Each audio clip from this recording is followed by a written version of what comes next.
Whether you're new to pool and practicing the basics, or a more experienced player performing drills to improve your shot making and positional play, the Drill Partner is perfect.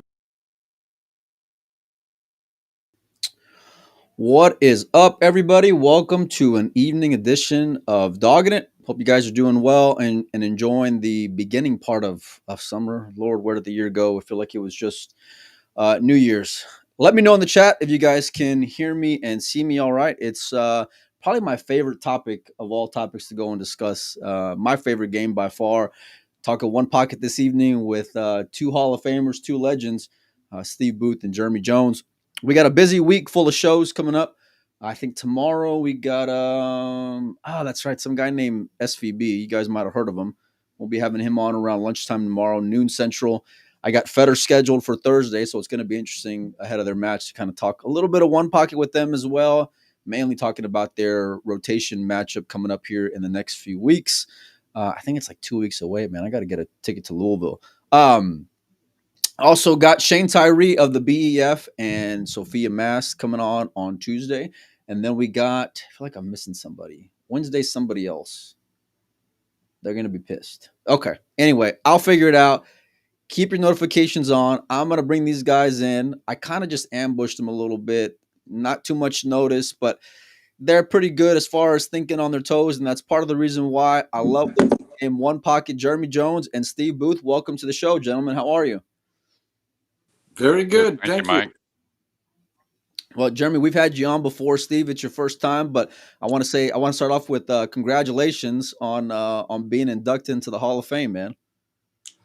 Thank you very much. It's kind of a strange feeling, and obviously it's not quite the same thing as a player Hall of Fame, meritorious service, but I'm proud of it, and I'll get used to it over time, I hope. I got this stack of books up here, Steve, and yours is one of them. I haven't I read it whenever I first got it. It was for flights, and then now it's like I haven't been able to put it into play. It feels like in forever because I just haven't been able to play much pool lately. So yeah, it's such is life. But a gentleman who's usually behind the mic, he's on the mic right now in Double J, another Hall of Famer himself. You got a chance to hit some balls out there at Buffalo's. Have you recovered since that trip, Jeremy? It was a pretty taxing trip. Of course, one pocket is taxing anyways when you're playing any level, especially the highest level, I think. And I'm a little beat up just because I'm dealing with some health things with the sciatic and whatnot that's been going on for a few months. But I didn't want to miss Buffalo's, and you know, after you watch a lot and you kind of feel even at an older age you can win some matches. So I didn't want to miss it. I wanted to play against the great players, and it was a lot of fun to be there. I feel like sitting in the chair, I see some of you guys playing on some stream matches and it just gives me the itch. And I know Steve, you were out there, for getting inducted to the Hall of Fame. What's it like for you hanging out there throughout that week and just taking it all in, all the big names, all the big action and crazy money? Oh my God. Ed, Buffalo's is like one pocket heaven. Absolutely. I mean, and this year was a little extra special because there was more money, more players. You had two new players in Shane Van Boning and Joshua Filler, two of the top 5 players in the world and two of the most popular players in the world. And it was just incredible. And I watched some of Jeremy. It was beautiful. And Jeremy didn't have a cakewalk either. But I did watch. It got. I think that when he got into the money round, it was versus Scott Frost, which is kind of ironic, the two of them. And that was quite a game, wasn't it, Jeremy? Yeah, that one started one day and finished another. But it was a long match, but it was a lot of fun. We both played to our styles, and then we got to talk a little stuff to each other here and there, and you get a little rum dum and whatnot, and you never know what might be said a little under the breath towards each other. Yeah, but it was of course. A lot of fun stuff. So yeah, give us some of that behind the scenes, Double J. What's being whispered only amongst the fans there as you're out there competing with the guy that you spend quality time with in the booth on a regular basis? Yeah, I mean, it doesn't go crazy. I mean, some stuff from the past, may linger in there, just because we're BSing No. but it's mainly like, if you're in a match, if I'm playing Joshua Filler, which I wouldn't much like this anyways or something, but if I'm playing him and he gets lucky, I'm not going to let him know he got lucky, even though he knows he got lucky. Where Scott, we're at that point. He can give me that look, I can give him Yeah. that look, and he can respond, and I can respond back, and it's a lot of fun that way. And you never know what might be said that lasts for a long time as something funny or some cliche-ish, or you know what I mean. Yeah, I think you get it. It's nothing too extensive, but just being able to call out each other, kind of like those English guys do back when I'm working overseas. They don't back down. I like it because Scott's full of color, and we kind of get a little glimpse of that with him being behind the mic. But I would really love to hear like the unfiltered Scott because watching his action matches over the years or being able to talk with him a little bit, whether in front of a camera or off camera, the guy's just full of stories and like he can get a little spicy at times, which I can just appreciate. So I was surprised to see you guys match up in Buffalo's. And what was it, Jeremy? Like a 10-hour match or so? It's like 10.5 hours, and it was about, I forget what time it was. It was about 5:30 no, it was a little earlier than that. It was about Lord help. 4. It was about 4. We finished about 7, but AM. AM, yeah. And but it was about 3:30 or 4, and someone was walking by, and I overheard him say, "Yeah, they got to start back their matches at 11." They weren't talking about us. They were just talking about the tournament in general at 11 a.m. And I was like, oh my, you know what I mean? Like if I win this match, of course, this is a money match, but if I win this match, I got to be back at 11, which they adjusted it to noon, Yeah. which I found out before I left the pool room at 7 a.m. But I actually honestly thought about changing my style right there because it was like 3-3 or 3-2 or something like that in the match. I was like, man, do I start shooting in my hole and try to get some sleep maybe? Because I've really felt like I could do pretty well in that tournament, believe it or not. I figured the furthest I stayed in it, the better I'd get. We But all got a it was just reputation. just a funny scenario. We all got a reputation, Jeremy. And if I see your name on the tournament list, especially playing one pocket, I'm thinking, okay, they're gonna be at it for a while. And so, at what point did you think, what, even if I win, I may end up losing here by that time it's 5, 6, 7 a.m. in the morning. Yeah, I didn't really still anticipate. I mean, once you're that knee deep in it, what are you going to do? Right. I mean, I was praying that it would go a little quicker at that point, realizing because when you start playing one pocket, unless you're really looking at the clock or you're on your phone or something like that, time passes incredibly fast.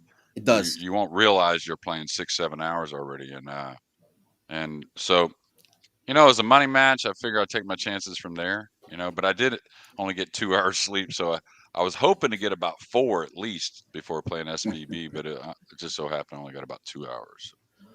What was it like for you, Steve, being able to sweat it all? Did you have some late nights, early mornings, and like, are you preparing mentally for the grind that is being a fan out there at Buffalo's in New Orleans? Yeah, I have a harder time. Once it gets to like 1 o'clock in the morning or so, Yeah. I start to fade. So, Jeremy, I have to admit, I faded around when I think it was like maybe the third or fourth game you two had, and all 15 balls went up table fairly early. I was like, oh shit, I can't make it much longer for that. But that was impressive. That I was really impressed with your. The next morning, I checked in. Wow. Yeah, Yeah, it was it's one of those matches we didn't sell out on the break, but we didn't particularly break devastatingly. You know what I mean? In any manner. So yeah, so it's easier to start to get the balls out of position a little, because the break's not so heavy when you don't break yeah. them super well. So We we could really see as a spectator, we could see you guys cared about that match a lot. You were putting everything into it, and that was part of the reason why those balls were going up table because you weren't going to take any chances. And it was there got to be a point where the ball. It's just too risky with the ball spread out. The only safe place is to drop back down to the foot yeah, of the table. once a good player makes one type of shot that does a certain things to a few of the balls, the player behind him is either going to be risky doing something else besides following suit and doing the same thing. And Yeah. so that's just kind of how we played it. And it was fun though, great match. And there were And some you're people that stayed comfortable. there the entire time. I couldn't believe it. So Yeah, and you're comfortable with that off table game. You mentioned you played Shane Van Bonen next, and from watching the matches and watching Shane, he doesn't particularly like those up table games, and I see he has his own strategy. It's really different from most players, where he works at not sending the balls upstairs. well, I think Shane, when he looks at one pocket, which is much different 9 ball, I think he will be one to evaluate. Hey, I don't want to play 7 hour match, 7 hour match. Yeah, Like I want to keep the pressure on. Almost like when he pushes out playing 9 ball, he's the most unique push out player ever after the break because he always wants to keep the pressure on you. He figures he can handle the pressure better than you can. That's what he's betting on, yeah. and he's usually right. So He's got his own unique approach to one pocket, and I mean, he's actually a pretty experienced one pocket player, right? So, no, I think he moves just fine, yeah. and he It's executes phenomenally well. Of course. And yeah, I like watching him play because it does give you a different perspective. You know, it's Yeah, no, Yeah, I absolutely. I couldn't agree more with you boys, and that was something that I can really appreciate watching a tournament like Buffalo's, and really the Derby for that matter, because you'll get some guys that you won't get to see very often go and play, and you can really just appreciate the game from a bunch of different angles. And one pocket more than any game, I feel like I can just walk up to the table and just start appreciating what's going on once I start watching these guys, move balls around because of the strategy behind it. But I want to ask you guys, going into it and seeing all these bigger names, did you guys think realistically that they had a chance, or I guess what chance, if any, do they have to snap off this event, given the conditions out there and the level of talent that's out there, and the longer race for that matter in race to 5 at Buffalo's? Steve, you can start us off. okay. I was really looking at that. And honestly, I thought Josh Filler in particular might struggle a little bit in the Buffalo's environment because it's not really something that the European players in particular are familiar with, that kind of environment with the gambling, well worn cloth on a lot of the tables. It's just quite different. But Josh was a smart bastard. He came almost a week early and he jumped right into action. I think Joe put him in action. I mean, he played Tony. I'm not sure why Tony took that on, but he did, and he played Little John with Robbie Langford in a 1 against 2. I think I saw that on Uh, there too. Yeah. I believe that was like a 7 hour match. Josh came up loser on that, but he learned so much. But mainly, he got so comfortable in the environment that he was ready once the tournament started. That's what I saw. What do you say, Jeremy? Yeah, I mean, first off, I was thinking about it earlier. When you look at any of those guys that are winning those tournaments that we called 9 ball players, and maybe they're from another part of the world originally, or still are, um, all those guys are always in form. So number one, they're Yeah, in form. I don't care what game they're playing. So that to me is almost like the base of anything. If you're going to tournament against great players, and then I also think, as far as Josh is concerned, Josh has never been a ton, in my eyes, anyways, not a guy that complains a whole lot. And he doesn't get like negative. He doesn't get bent. Uh, yeah, he's just real strong minded with that kind of stuff. So when it came to the conditions, he's just kind of like, hey, we're all playing under the same conditions, and I feel like I hit the ball better than you. Now, as far as to Steve's point, yeah, going there early, and whether he'd have played $50 one pocket or $5,000 one pocket, just to get some one pocket under his belt for a few days, in a town that has plenty of good movers and great players. That was obviously a smart move, whether he thought of it or his crew did or whatever. But yeah, I mean, I think those guys sold fairly correctly as far as being the guys that were going to sell for the most. I got to go with the guys that are going to be informed, the guys that are going to make the ball hand at a high rate, because that's going to mean something at some point. And but but I thought Tony was as impressive to me as anyone all week, in my opinion. The way he played and his draw, and you could see he was really sticking to the game to try and win, which was really impressive. and that to me was the way he was going to win. Yeah. I mean, I agree with you uh, about Tony. He's just super solid. And not to take anything away from it's Josh. I mean, Josh was, but No. but Tony really, maybe his first round draw against a real dangerous Billy Thorpe really helped. He won that 5-1, I think it was. Then he got a little softer with Greg Hogue, was it? And then he picked back up playing a lot of great players, and but the way he moved and stayed patient, really patient, trying to run the balls, I thought a lot better. I thought Tony was impressive, just about as much as the guy who won it. Let me ask you guys a question on the note of the Calcutta, because I'm sweating it from the house, and I look at value. You know, that's number one. You know, a lot of guys want to buy the big names and have a nice trophy and you know all that, but no, honest to God, though, what did you guys think as far as some players that were valued? Because you mentioned Billy before. I saw the draw with Tony. Seeing him, I think was around 10 grand or so relative to some of these other buyers. I thought that was a great buy at 10 grand. Now I know he didn't have the best tournament out there, but what were some value picks that you guys saw throughout that Calcutta? Ooh, yeah. I thought Skyler. What was Skyler? Was he 16,000 or was he? Yes. Yeah, I thought that was compared to what the other guys went, just because Skyler's kind of know-how. He's had a lot of that one pocket under his belt now. I think those conditions help him a little more. I thought that was a really good value. I thought there were a lot of good values, to be honest with you. They all had some kind of argument for what they went for. Yeah. Obviously, in retrospect, Devin Petit was a good value. He was this year's Shane Wolford, it feels like, right? Yeah. Yeah, I actually went a little cheaper than Devin. I only went for value. You did.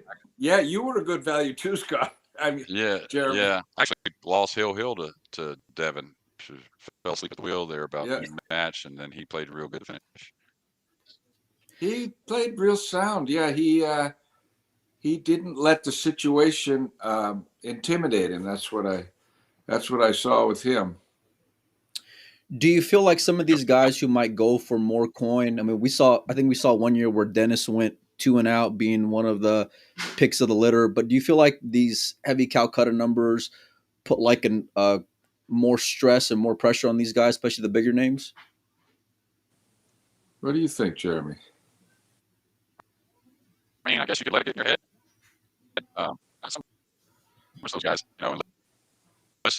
Double J, if you can, Jeremy, I'm gonna send you to the back for a second. If you can just refresh for me, because it's kind of cutting in and out on me a little bit. If you want to just hit the refresh and then come back in, and I'll let you on in, and I'll kind of pick Steve's brain here for a little bit on that note. Steve, what do you got to say on that?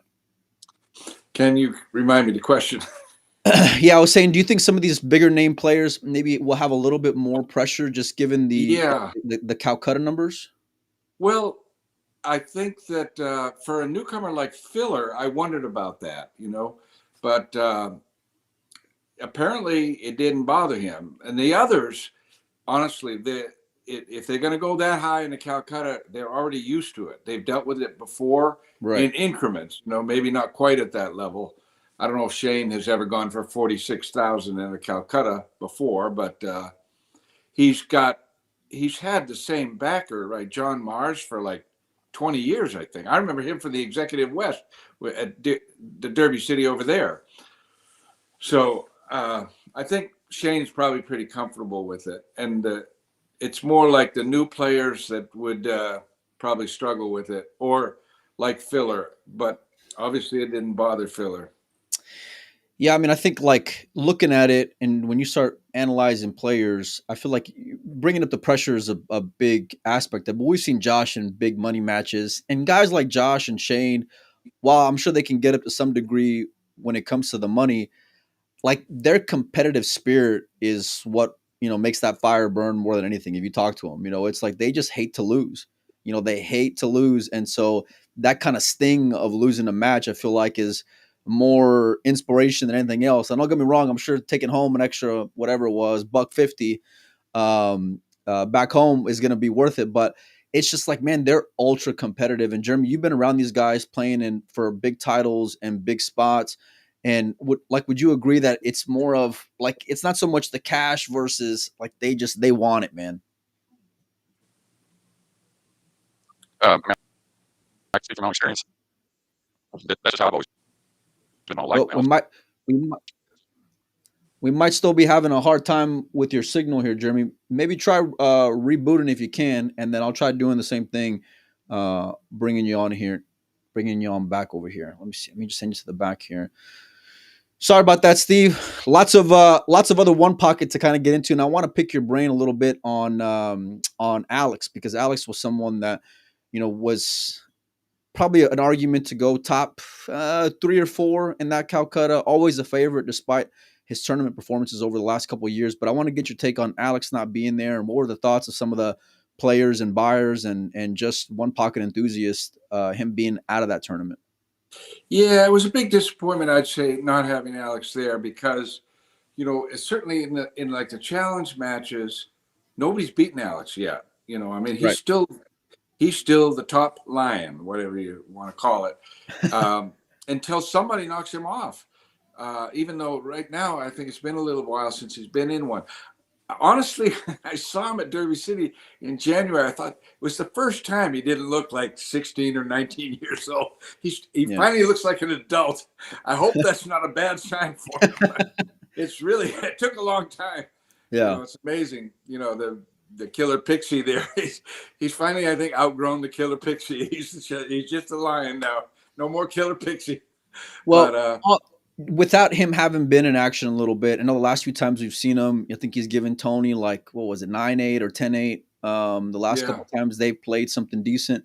But with your eye test and the amount of one pocket you watch and the different styles of one pocket, do you think Alex is still at the top of that mountain, or do you think that there's a couple of guys that I think realistically beat him even? I think it's going to be tough, because you can see sometimes he's got glasses on now. I mean, and that's one of the big things that affects players as they get a little bit older. Their vision. There's just, you got laser for some things, but there's other conditions that just laser isn't going to work. And I don't have any idea what's going on with Alex and his eyes. It's just that I have seen him with glasses in the last few years, now and then. Maybe he doesn't play with them all the time, but it's vision is one of those things. He may be leveling off as a player, and these other guys, like Filler and Gorst, are both like definitely on the up and up. Tony is Tony, and he's just a super talented one pocket player that we're blessed to be able to watch on a regular basis. And despite his physical difficulties, he seems to do real well in the tournament environment. I mean, he came in second there, and I don't know, the last tournament that was like a week before, I believe he won it. I'm not sure. There was another tournament like a week or two before. Okay, let me put it like this, Steve. Alex versus Federer, Filler, Shane. Are you betting against Alex on either of those matches? And if so, who? That is a tough one. If it were to happen. Yeah.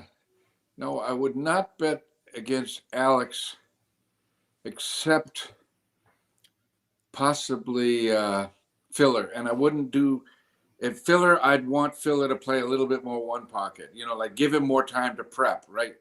Right. I don't see it. Alex is just so experienced at one pocket. We'll see what happens with Filler, because this he played great at, and he focused on one pocket for a week. But I mean, he's off to these other obligations around the world, literally. And one pocket is not going to be a part of much of that. If he focused on one pocket, I'd bet on Filler.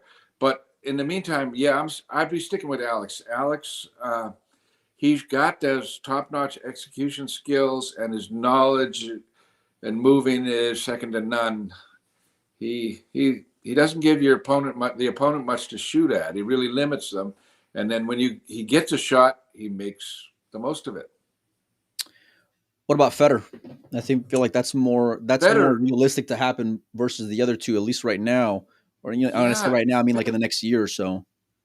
I love Federer. He's embraced one pocket. I mean, here he is. What is he, like 24?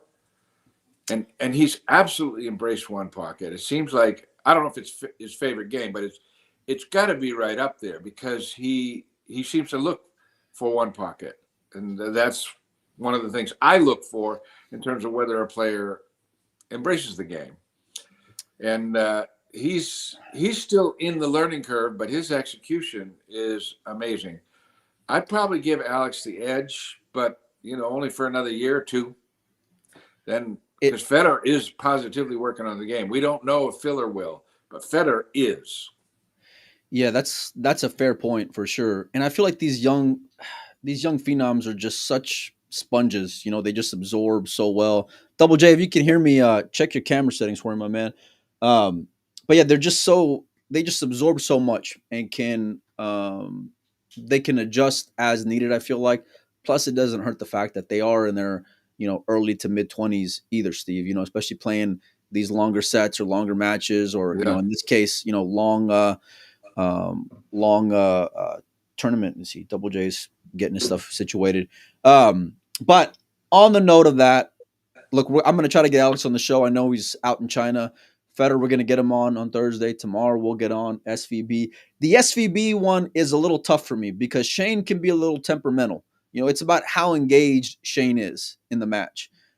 And I don't know if he would even consider taking on Alex even, but if he would, I'm sure there'd be a fair amount of action on either side of it. Now, Federer and Filler are a couple of different animals just because of that age factor and where one player, like you mentioned, is going one direction and the other one's going another, just for the sake of being in their mid 40s versus early 20s. But I'd probably, if the matches were to happen, I'd probably bet on the other side of Alex. And it's crazy to think about because Alex has been the number one and so well respected, and for good reason. No one's been able to beat him, and I get that. And until the guy gets knocked off, he's still going to be the number one because he's still in the swing of things. But watching these young Europeans, man, there's something else. Their cue ball is phenomenal. Their long pots are great, man. Their banking is phenomenal. They're really skilled in handling high pressure, just fighting for so many titles, let alone the fact that both of them love action and love the money as well, Steve. And I feel like in yeah, Federer's case, that's one of the reasons why I feel like in Federer's case, he's had to kind of like adapt to one pocket as far as taking it on because the rotation action isn't exactly overflowing, at the moment for him because nobody really wants to bark up that tree because they know what a monster he is. Um, yeah, and so getting these guys involved in the one pocket side of it, I think is great. I love like the mix of it all. I love bringing in this fresh blood because for me, it just further it puts a bigger spotlight on a game that I already love, Steve. That I just yeah, thoroughly enjoy and appreciate, and it's great seeing these different types of players that you can have a debate or that kind of barbershop talk as far as who you think will do good versus another. But this tournament right here at Buffalo's, man, it kind of gave us everything we wanted and then some, I feel like. it did. And there was when you think about it, there was I mean, there was Filler, Gorst. I mean, I know Gorst is in U.S. now, but I mean, he's not originally. Mickey Krause, is another young player that has really embraced the game of one pocket. Right. And, he's on the rise. Um, those are three I'm thinking of from that were at Buffalo's. But Yeah. one pocket is definitely, I mean, it's in a great place right now. I mean, it seems like it. There's a lot of big one pocket tournaments, none bigger than Buffalo's, but they're almost like a little circuit. There's at least a half a dozen There with is. And I good kind money. of like I take these like standard table one pocket tournaments with a grain of salt, because and even Derby for that matter, because they're playing on most time 4.5 inch pockets, maybe 4 1/4 with new cloth, which can open it up. And some of these guys have more experience, let's say, playing on those conditions, or the guys who are going to be more what's the phrase? Like they'll get more TV table time because they're more name players, Yeah. just like in general, and that'll give them an edge for sure, or at least more time behind the wheel. Does that make sense? Yeah. And the TV tables in general are usually, they got newer cloth, more lights, so they're a little drier conditions. Yeah. They play a little looser than the tables out in the corners of the room, anywhere you go. Give me your thoughts on where your one pocket rankings are right now, Steve. Give me your top, let's say 5, 6 players. Oh boy, that's a tough one. You did give me a little heads up on this. I So did. I didn't give Jeremy one. We're still going to try to bring I mine in, but I prepared a did little give you a heads tiny up. bit. I still put Alex at the top because nobody's knocked him off, you know. Fair. Maybe he's going to keep ducking in China, so nobody's going to get a chance. Ducking. You know what? When I get him on, Steve, if I get him on, I'm going to use that word. I'm going to say Steve Booth, the Hall of Famer. No, I'm kidding. No, that's not. And he's been trying to call out. You mentioned him. He and Shane. He's been trying to call out Shane for like a while, and supposedly Shane's starting to listen a little bit. So maybe that is going to happen. That would be exciting. I hope so. So I got Alex. Okay. And these are really not in any particular order, but I did start. Oh, no. Time out, Steve. We need them in order. We want to. Okay. We're trying to put them on. I'm going to give them to you in order, but I'm not putting a number next to any. All right. I started with Alex. Okay. I like it. And then I got Gorst. All right. Yeah, and I got Filler. And but Filler, you know, I mean, he's going to be number one if he sticks with the damn game. You can see, you know, watching him this past week. His moving was really excellent for somebody that you think, okay, he doesn't play that much one pocket. It doesn't matter. He controls the cue ball really well. The other thing is his straight back banks, his table length bank, anything that he's got to do table length, he does better than every other player in the world. Razor sharp, Steve. That's a huge advantage. Do you want to send the balls up table against Filler to try to slow it down? Why? The guy's going to bank better than you are with the balls up there. I don't know that strategy would work. I didn't see anybody try it. Okay, Filler, welcome back, Jeremy. Hopefully it's working. Spot for my 10. It's my top good 10. So hard. Oh, I missed it. Would you like me to keep going, Mike? So Steve's got Alex at number 1, Federer at number 2. Then he's on to Filler. He ain't even mentioned Shane yet, who got third place out there at Buffalo's. I'm assuming he's on deck here pretty soon, though. Yeah, I got Tony next. I mean, he's just so damn solid. Okay. He's not the 800 Fargo that these other guys are, but his execution, you watch him run balls, it seems the only weakness I see is more like the little nuances in position and maybe breaking open clusters and things like that limit him from getting 8 and out when somebody like Filler or Alex or Shane is going to get 8 and out. But Tony's no slouch at pocketing the ball once he gets a shot either. I got your Shane. Okay. Right after. And I mean, he's just so solid on everything. No, I guess Shane would be 5 because he had Tony 4. I mean, I put Orkulo in, although he's over there. We don't really know how he's playing. His one pocket has probably slipped a bit. But when he left, he was number 2. Easily number 2. Yeah, when he was left, he was up there. Nobody really wanted a piece of him even. No, I feel like that match with Dennis was that Dennis versus Alex match was the matchup that everybody really wanted to see for so long, and it's a shame that things happened the way they did. You know, as a one pocket fan, who knows what version of Dennis we'll get if he does come back to the States, if and when that time does happen. But because even with Bustamante, who was only gone exactly, 2 or 3 years, he didn't come back at the level that he left. You know, that made it that took a toll on him. Anyway, I've got, I guess it would be 7 and 8. I've got Roberto Gomez and Evan Lunda. I probably put Lunda's, his execution is he hits the ball so purely when he's on. I mean, really, he's got a pure hit. He can take on a shot that nobody, like the back cut of the spot shot out of the wrong corner pocket in the back, to win a tournament like last year or the year before, I forget. And Scott, there's not too many players that can do that, but Lunda can and has for big money. Then I got Bergman in there. Again, he's another one. There's a couple of these guys that, I mean, he can obviously play. He just doesn't get out. So I can't really overlook him. It's hard to put the radar gun on him when you don't. I feel like there's not enough of a sample size. And I agree with you, like on the Bustamante and Orkulo arguments. Justin is hard. I see him play Tony. I see the Little John match was great. I loved it. I feel like that was a really tough game. The match with Tony could have gone either way. I'd love to see a rematch for more money because I feel like Tony would be more invested in it. Take it somewhere. Tony would like that. Tony would really like that, and I'd probably be betting on Tony. Yeah. If that matchup were to happen. But Bergman's is so hard. Jeremy, I want to get your take. We brought up the fact that Alex wasn't there. What's your top 5 players looking like right now in terms of One Pocket? With Alex in form, because he's not been over here playing the one pocket, not as much 9 ball, but he's obviously got a cue in his hand quite a bit at the moment, and the recent. You got to probably put him number one. I don't think it's like a huge margin by any means. I really don't. I think if he's off at all, he gets beat by a number of guys. Uh, Something went. Well, there you are. Oh, okay. Sorry, we got you back. Okay. I don't know what happened. I don't know if that was I didn't touch nothing. So, but yeah, I got him. Good. I got him number one. I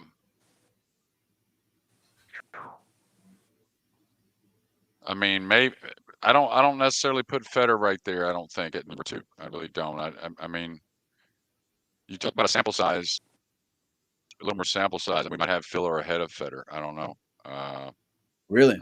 Maybe. And don't get me wrong. I don't know if and the only reason being is I really like Shane's game as well. I think if they just like Tony when he played Shane those matches, when someone steps up and plays Shane something that's going to take a little while and get him invested, I think he's as good a number 2 as any of them. So just to put it out there, right? I mean, and change it up a little bit. I might put SPV. And I don't know what's up with your auto double J. Maybe see if you can change the audio source, man. Maybe if you pick up from your computer, because it's a little glitchy. Steve, are you hearing the same way as I am? Yeah, he's like coming in and out a little bit. Maybe try to restart the computer, double J, if you can, one more time, and then we'll try to bring you on in. See if that'll kind of see. Back when when I was younger, we used to just do this thing where we messed around with a piece of foil on the antenna. You know what I mean? And then make sure that the cable signal came in a little clearer. Once you got it set, who's ever touching the foil, don't move. Don't touch. Don't move. Jeremy brings up some interesting points, especially in regards to Shane. And I do feel like players have different levels of how competitive they are. Tony comes to mind in terms of like what's that level of effort like, and Shane, whether or not he's engaged, can be a little different. And I thought Shane was going to lose early on in Buffalo's.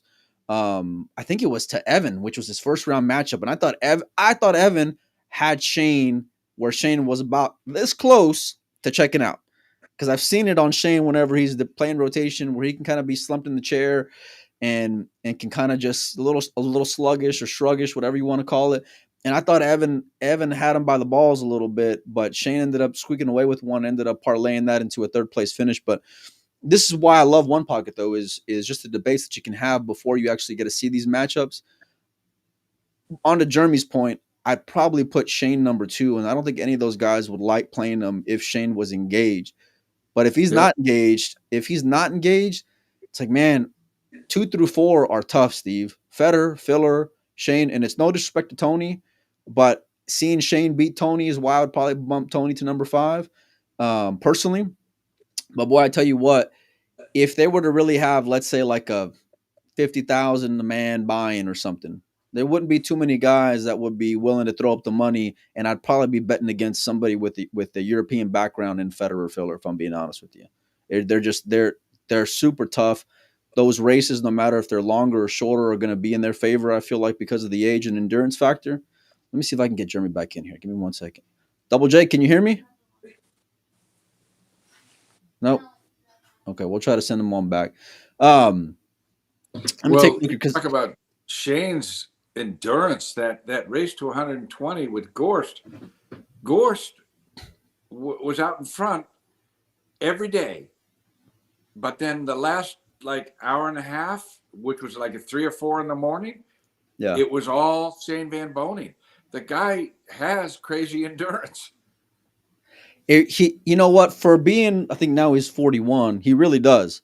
But it's crazy because, like, logic says you bet on the younger guy first, Steve. If it's going late into the evening, I'm betting on the younger guy more often than not. Obviously, Shane's got more experience, but man, I was there in Louisville during that Shane and Federer match, and it was unbelievable the way that you would just see the scales tip. Where once like 12 o'clock hit ish, right? Once Federer sat down for a little bit, Shane just found a different gear, and then by default just kind of put Federer into a coma, Yeah, because it was in those last 2 hours every single day where yeah. um where Shane ended up winning, and I'm gonna pick his brain on that tomorrow, and the same with Federer a little bit later on this week. But it's such an interesting uh topic. Give me your thoughts on Tony, and just kind of where he's at in one pocket. How tough is he? How dangerous is he? And what's the future looking like for T Rex?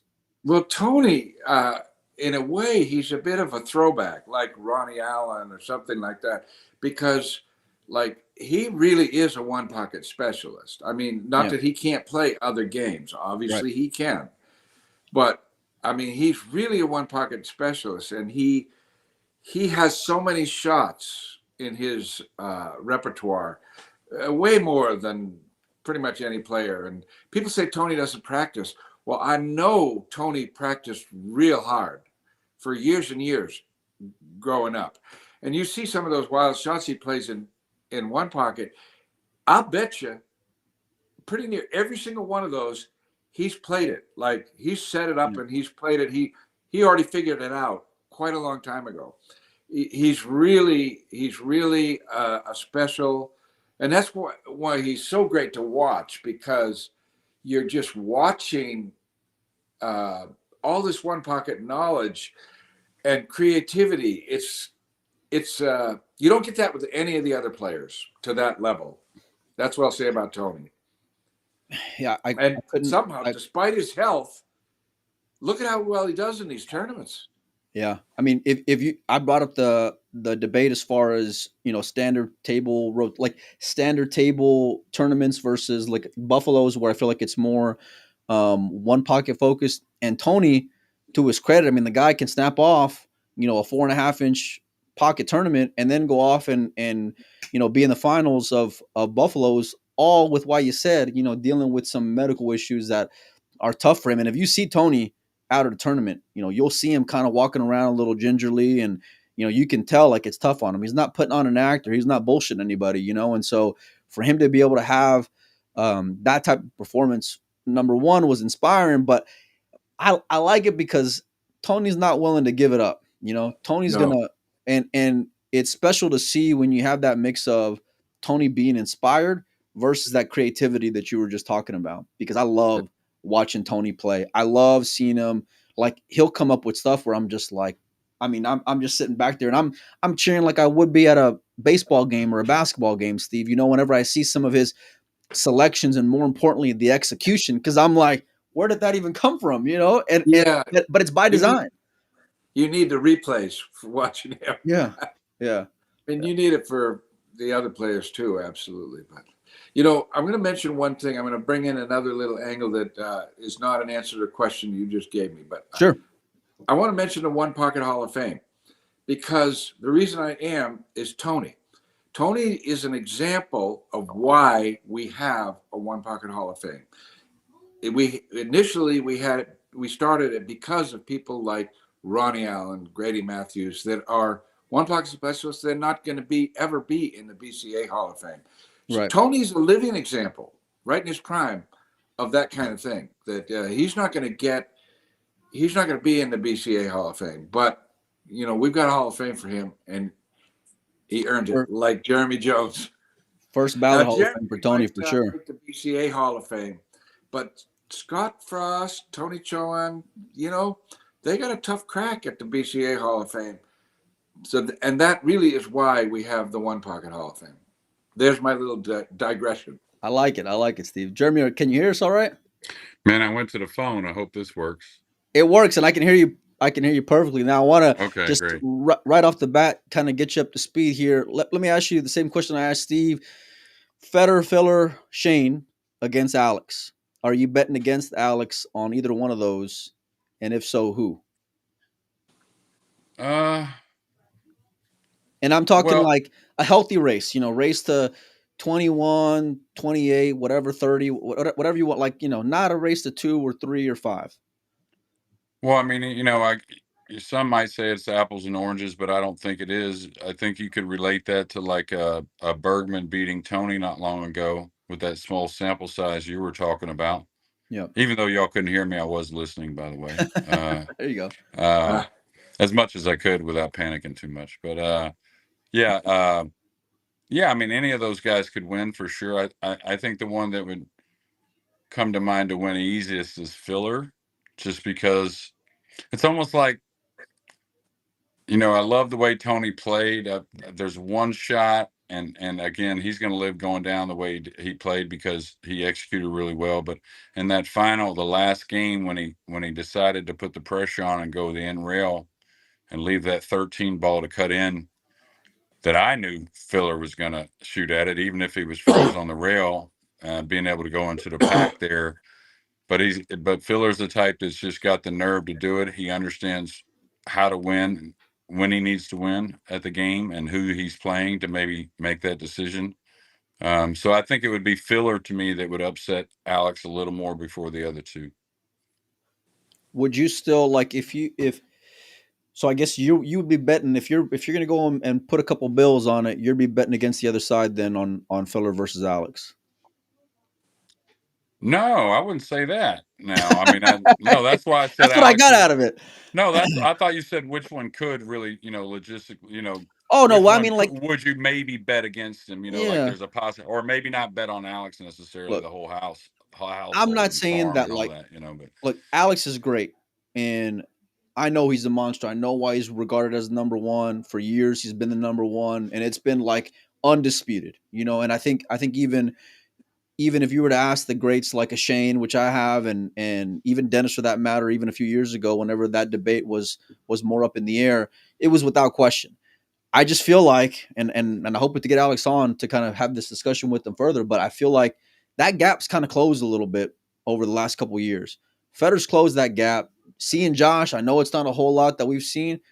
If that match were to go and happen, and number one, those two should go play each other first before they even fuck with Alex. But just because I feel like they'd be leaving some money on the table otherwise. But I'd probably be betting against those young Europeans, man. Shane's tough. Not to say that he can't, because I certainly believe that he can.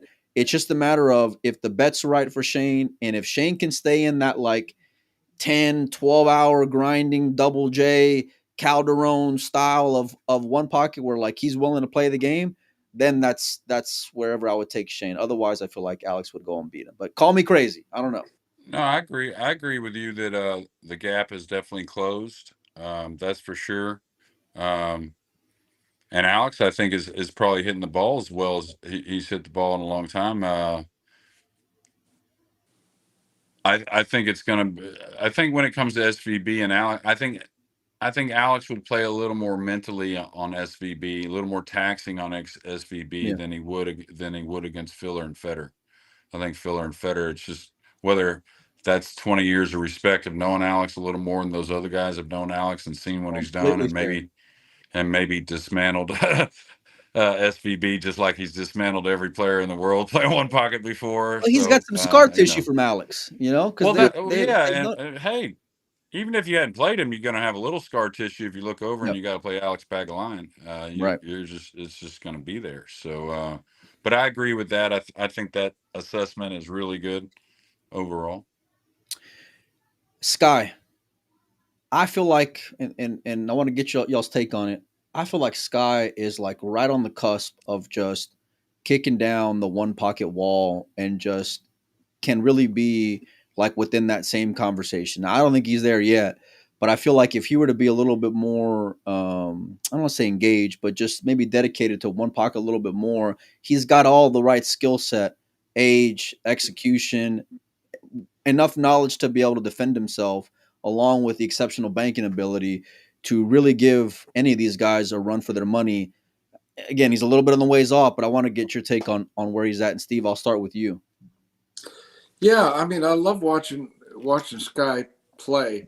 He's juggling a lot. Yes, Yes, he's out of his 20s now. He's married. I think he's got a kid, right?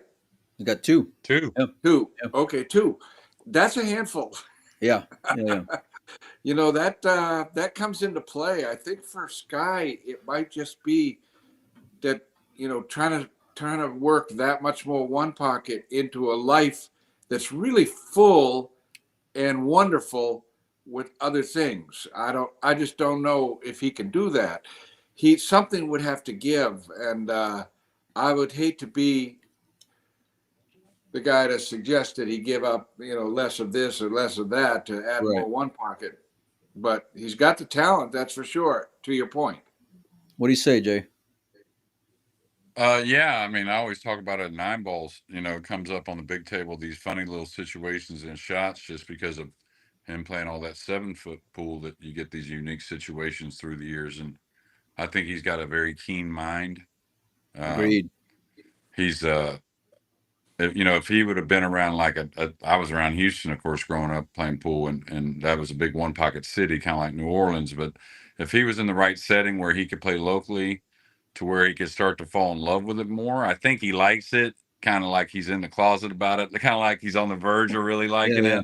it. But if he had a group of guys that played that could defend themselves and he could learn some things from a little more often, I think again he would accelerate a little more, and I think you'll see him win one of these big ones. Yeah, he's I love watching and seeing him like execute these one pocket style shots, or the way that he kind of analyzed the table, to your point, when I see him playing these big like matchroom style events, because he's got the creativity there, and we've seen him play two-way shots or protect the cue ball or whatever, and I'm just like, and when he shows up to these events, he always does really well. I don't care Yeah. what type of one pocket tournament it is, and I think his skill set is great for it. Again, Steve, you made a lot of really great points as far as the juggling act there. On the note of Buffalo's, boys, I want to just ask you: do you think like this is about as close to a one pocket world championship as we're gonna get? I would say yes to that. Yeah, something that back whenever I played the U.S. Open one pockets the first times in the '90s, it was really always a class field of 64 players, and I thought that was probably the greatest one pocket tournaments I'd ever played in, along with some of those legends and stuff that were in the '90s. Yeah. Um, but I'd said to some people, and this was before Alex had to not, had to pull the string on being able to come, but um, I thought it was going to maybe be the greatest one pocket tournament ever. Just prize money, setting, uh, very tough conditions, races to 5, which back in the day that U.S. Open one pocket was like that as well, um, which I think sets up for. I mean, yeah, you could slap. A lot of people slap world titles on a lot of things pretty quickly, right? But I think that if you talk to the one pocket world, you could certainly slap something on here besides just Buffaloes. I mean, it may not have any official title in terms of one pocket world championship, but for all intents and purposes, it's a one pocket world championship. And seeing the way that this event has grown, and like the excitement that you get for the first 3 months of the year. Derby kind of gives us a little bit, a little taste, and you'll see these little regional one pocket tournaments give us a little taste here and there, but it feels like there's all. And I've never been to Buffalo. It's the one tournament that I've been wanting to go to that I haven't been. But I always feel like the buzz and excitement every year just grows. And then let alone the fact you have, a $500,000 Calcutta and action day and night and all these things. And look, a guy like Alex, he shows up next year, all the talk's going to be on Kenny beat Filler, and what that buzz is going to be like. Federer, is he going to be able to snap one of these things off? And you know how determined that guy is once he's get his mindset on something. It's a great tournament, and I love seeing the who's who of players. Then you got dark horses like a Mickey, like Steve said, Roberto Gomez, Evan Lunda, guys who have won this tournament in years past, who are just they can catch a gear. Then you have Cinderellas like Poteet or Wolford over the last couple of years. It's like that's why I love one pocket. Like everything that makes sense sometimes just doesn't make sense after you play a guy like Jeremy Jones for 10 and a half hours. Huh. You know, Well, I mean, grinding you I down. think it just says a lot about the game itself that we all know how you got to play to win a 9-ball tournament. It's a Right. it's a it's a fairly small group of things that you have to do to win the tournament, along with getting fortunate, which is any pool tournament, you got to get fortunate. But there's obviously different ways to win, and in one pocket in different ways. Once you start winning that way and sticking with it, we've seen different champions now. Even as great as Alex is, he didn't win it every year in these races to 5 tough conditions when he Yeah. played. It was still other guys because they Right. stuck to what they were doing. And that's the beauty of a good setup tournament. You can actually experience that and then kind of start to believe in it and maybe roll with it and win the tournament. To your point, Mike, the big money at Buffalo's and the races to 5 and the high caliber of players, yeah, that's I'd put it at the top also. There's Would more players at Derby, but it's quite a mix. You know, there's a lot of amateurs in there, right. and it's only races to 3, which is quite a big difference. Completely agree. Completely agree. I mean, the endurance factor of Derby, like in and of itself, is difficult enough as it is, but like just from more of that like purest one pocket standpoint, that's why I love watching Buffaloes more than anything. I mean, I'm glued to the edge of my seat. I can't get enough of it, you know, and I want to see more of these matches. I want to see, like, listen, as much as a 10.5 hour match can be brutal, like I want to see what gets you to, you know, hour number 8 and hour number 9, you know, because that's amazing to me, you know. And so the level of grind is second to none. Let me ask you this, Jeremy, because you've seen a lot of you know, players from around the world. Do you feel like one pocket's on the verge of growing globally, and if so, what will that do to like the landscape of the game? Um, yeah, I mean, I think it's going to grow. It can't go anything but up, I think, overall. And we've seen that in the last several years. I think now there's some things now these other players, they got to stay disciplined into the rotation side of things, because that's how they make, you know, 90% of their year, right? Right. Overall. It's just how it is. But I think it will grow. I think Buffalo's is going to grow. I want to make sure I threw that out there. I think it's time, like the Derby, maybe to add another day to that tournament, just to I make think they things. did add a day like a year or so ago. Yeah, I They think added it's time a to day. add another day to that tournament, because I Yeah, mean they had plans to have 45 players. Now it ended up only 36 or 37 because some yeah. people had to drop out. But I think it'll continue to grow. I think with players seeing it and people just getting the experience of playing, I think you're going to see a lot more players in the future. And yeah, to answer your question though, I think one pocket, but I mean it's going to take effort. You got to keep at it. You can't just rely on Buffaloes or the Derby and things like that to continue to make the game grow. I know onepocket.org does some things I was overseas, gonna which is say, yeah. always going to help. Yeah. What do you say, Steve? Well, we've got there is quite a little growth of one pocket over in Europe, but it isn't so much the like the WNT players, because as you to your point, Jeremy, they got their hands full, but there are some of them playing it. And funny thing over there, it's a young game. Like you could not have a senior one pocket tournament in Europe. There are no seniors that play it. But you know, it's like a 40-year-old or Alex Lely in early 50s. That's about the oldest you get over there. But it's really growing there. There's tournament in now. There have been tournaments in the Netherlands. We're having a 4th one in September, and every year it's grown. Went from 30 something, 40 something, 50 something. We'll hope to hit 60. There's 41 players already signed up, and the Amen. tournament is in September. And it includes, I think, the this year's European straight pool champion, Bongers. Oh, Tobias. Yeah, yeah. Tobias Bongers. Yeah. Yeah, and Ken Salim is signed up, and besides, of course, you got Alex Lely and probably Nick Vandenberg. They've played in it before. Who knows who else? Joshua Filler said he might stop by, but you know he's got a busy schedule, and I understand if he's got some 9 ball, he's got to go there. But Germany has regular one pocket. Sweden is having their first, or just did, one or the other. Finland has had them. Norway's got a little one pocket action. It's growing. It's There were growing. Sounds 2 like. guys from Spain that came to Buffalo's this year. One of them, even Ivan Belmonte, played in the big event, and they both played in the Yeah, one ball one pocket, I I'm believe. pretty sure I seen Ivan out at Hard Times, if I'm not mistaken, like within the last year or Uh, so. they, yeah, and his buddy Manuel, I can't remember his last name, has Is there any? played. I think he's played the U.S. Open 9 ball before. Is there anybody and that's upset a like? player. Is there anybody you feel like can do what Josh did, Jeremy? You feel like that's maybe wasn't in the tournament, or maybe just somewhere on the back burner somewhere? Uh, I don't know about that. Well, Well, how about Mickey Krause? well, I mean, he could. Yeah, I think. I mean, nothing against Mickey. Don't get me wrong, but I mean, there's a little gap there when it Yeah. comes to all around pool. Oh yeah. Mickey's a great rotation player and certainly can handle himself playing any game.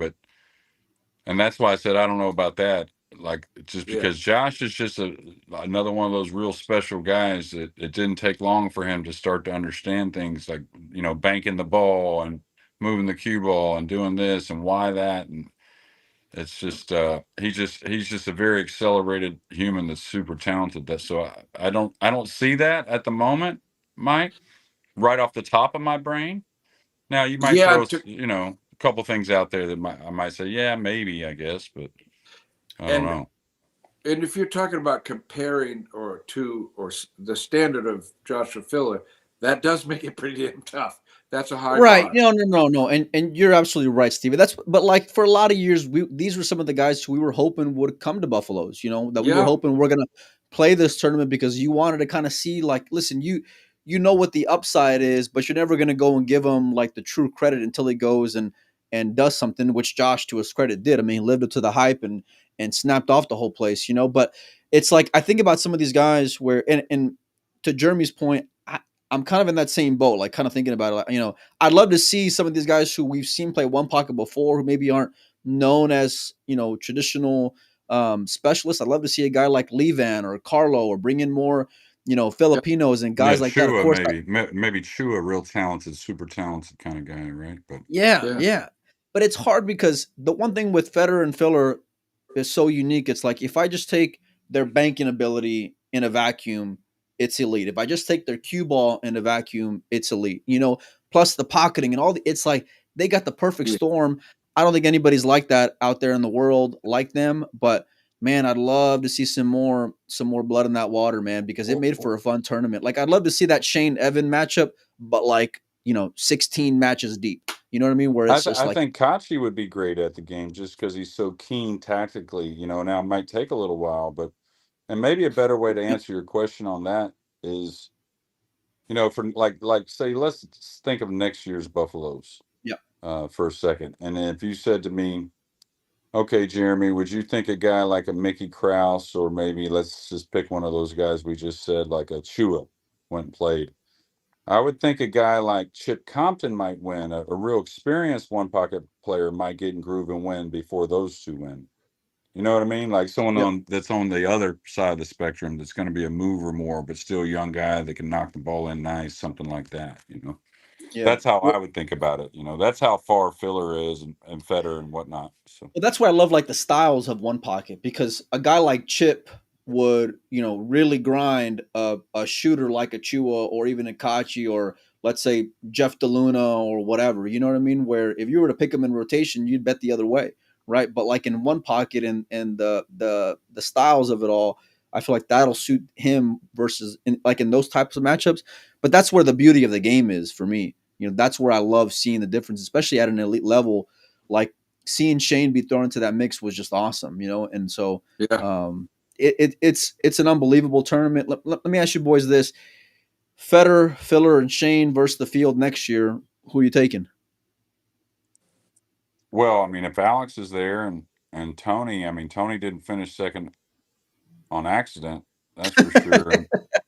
And Yeah. if Alex was there, I mean, I'd have to take the field. I think if What do you Alex say, is you, there, I Steve? mean, Yeah, because you got Alex and Tony in the field.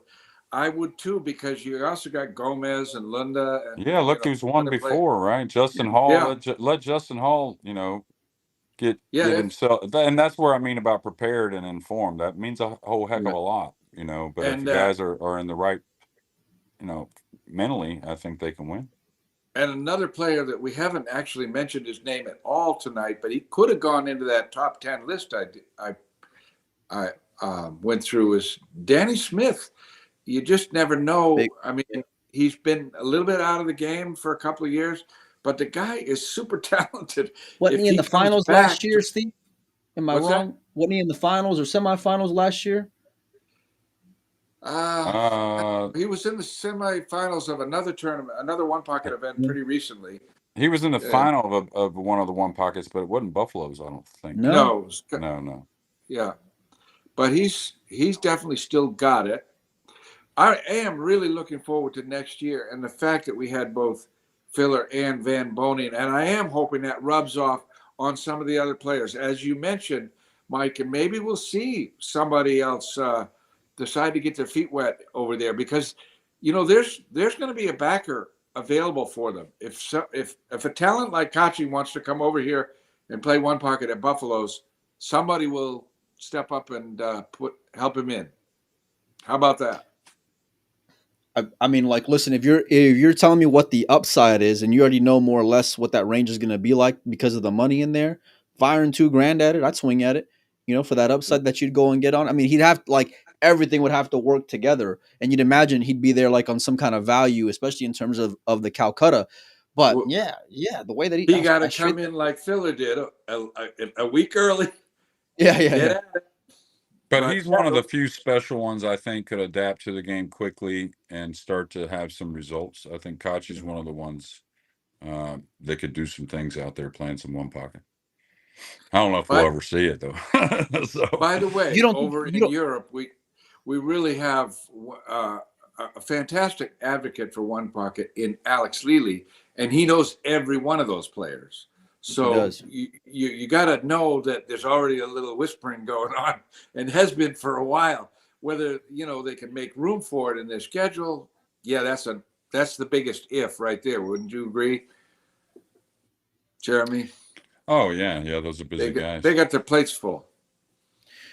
Do you feel like next year's event will be bigger than this year's? Yeah, why not? I'm I going to mean, say yes. that's pretty much how he's had it trending.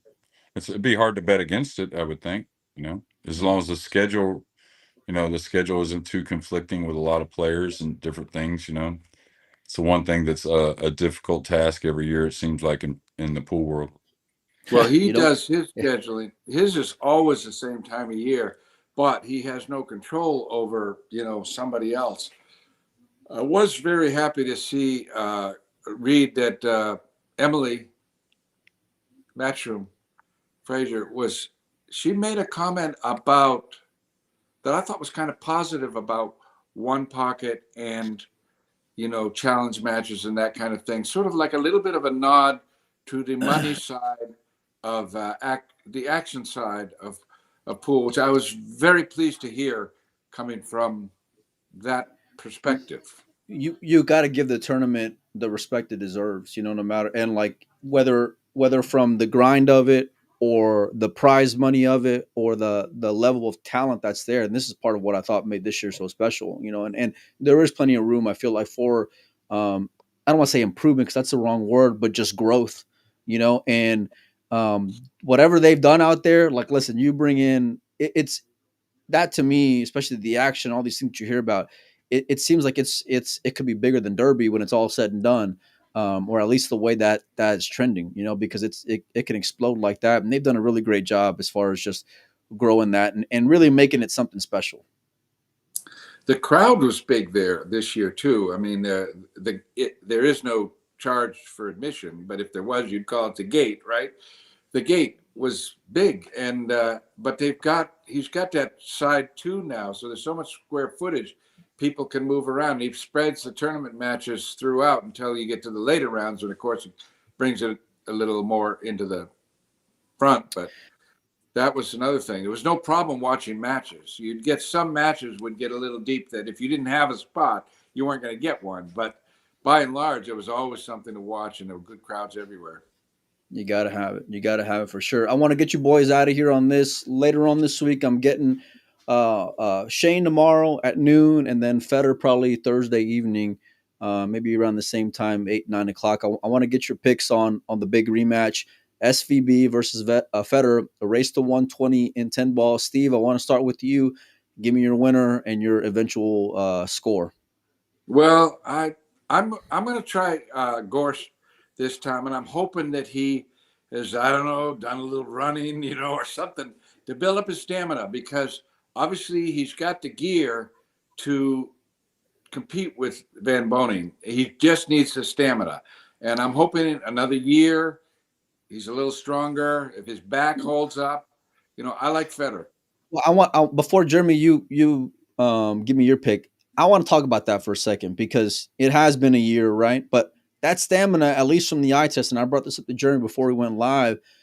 Federer looked a little out of gas at the end of that Buffalo's tournament, and so do you think that, or maybe you guys can shed some insight as far as what you feel like was, I don't want to say his downfall, but because he looked a little out of it in that He last was day. sick. Apparently, he was Oh, sick. okay. Yeah, like somebody said 102 fever. I mean, oh yikes. Yeah, that's pretty serious. Yeah. That'll take a toll. That will do it for sure. We saw Dennis go 2-0 one year getting the flu like the day before the tournament started. Yeah. So, Double J, what's your prediction on the SVB Federer rematch? I mean, I like SVB a little bit. He just doesn't get beat in those matches very often. I think he's going to be keying on that match and getting ready for that match, looking for a big summer coming up. Big money later in July overseas that Federer took down last year, and I think setting up maybe with like a 120, 110 victory. Not far off what they had last time. Now, I don't know if they've changed some of the dimensions of the match at all, as far as because they got pretty long hours on some of those days, and Yeah. I don't know if that was taken into consideration. So if that was the case, you got to take that into consideration and maybe put that a little more in Federer's favor. Because 100%. Shane, once he gets to a certain point, he just doesn't get tired, it seems like, especially when it comes to rotation. It's crazy. It's really, really amazing. It literally makes no sense, and we're gonna have more on this matchup in the next 2 weeks. But it literally makes no sense because it's like you would always go with the younger guy, especially like the guy who's the reigning world 9-ball champion amongst other list of accomplishments. But it's like it just goes the opposite way of thinking. Like Shane gears up from like 12 midnight to 2:30 in the morning every night. It's like he hits a different gear where Federer just kind of hits a wall. So. Yeah, like I said, we're going to have them on tomorrow. We'll have Shane on tomorrow, Federer on a little later on this week. Steve, I'd like to welcome you back whenever we have some more One Pocket to talk, hopefully more One Pocket action matches in the near future. I really appreciate your time. Congratulations again on getting inducted to the Hall of Fame. And Double J, I'd love to have you on again, especially heading into the World 9-ball Championships and talk more rotation with you as well, my man. Yeah, absolutely. Sorry for the technical stuff, guys, but it was a pleasure. Yeah, for sure. And Jeremy, it's an honor to participate in a conversation about One Pocket with you anytime. Well, yeah, congrats again on that induction, Steve. And thanks again, Mike. Yeah, thanks for keeping the game alive, boys. I want to talk more as much as we can. You guys have a good night. I got to go wrangle up these girls over here. They're driving me nuts on summer. We'll see you guys tomorrow, and thanks, everybody, for hanging out.